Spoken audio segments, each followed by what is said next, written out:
Hi, 8th graders. Welcome to snow day number 2. So one of the things I want to go over with you is we can work out some of these problems that you were looking at today. And really we had gone over these the other day, but I just want to go over them again with you so that you can do well on that little practice quiz. And then we'll do some more practice with these today as well. Whenever you have like bases, remember, you can put the exponents together, and you put them together just like integers. You just add them, okay?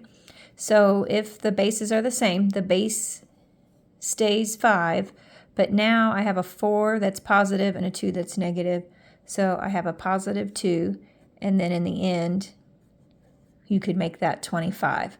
Remember, if it asks you just to simplify as a one base, you can leave it like this, but if I ask you to go ahead and solve it out, you can go ahead and do that in your calculator. All right, let's look at one that's negative. So because of the parentheses, that means the whole negative 2 is being raised to these powers. So I have a negative 2, I have a positive 3 here, a negative 1 here. So when I put those together, I have a squared. So I can leave it like this, or I can go ahead and work it out. Remember, when I have a negative 2 squared, that's saying that I have 2 negatives, which is going to become positive. So my answer would be a positive 4 here. All right, so for number 3, I have 2 coefficients that I can go ahead and just multiply those out. And then I have x's with the same base here. So then I have x, and I'm going to add my 2 and my 3 together, 5x.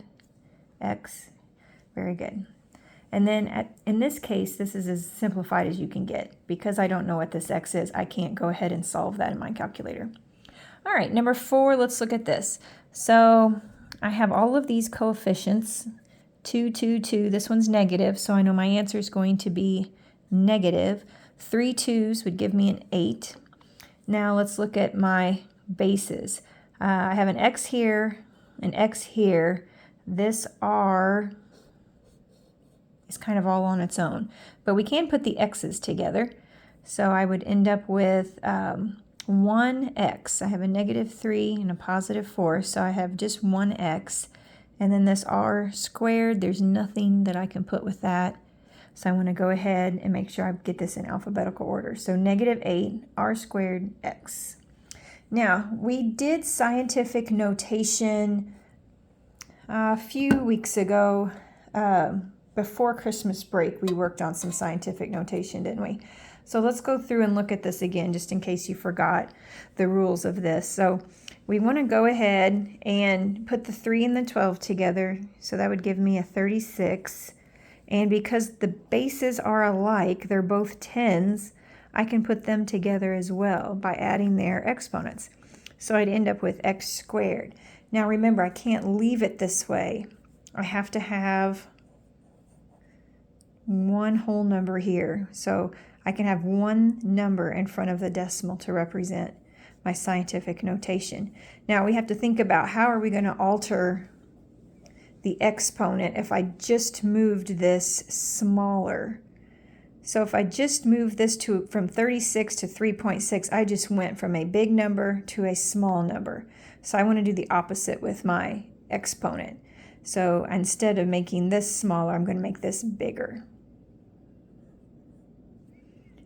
And these two represent the same number, but this one's written in scientific notation correctly. So don't forget about, after you do this exponent math, to go ahead and then make your scientific notation correct by doing it like that. All right, so take a look at those. Get all this in your notes. You can stop and pause as you want to put these things down in your notes so you have something to look off of. And I'll have you do a couple practice problems for today.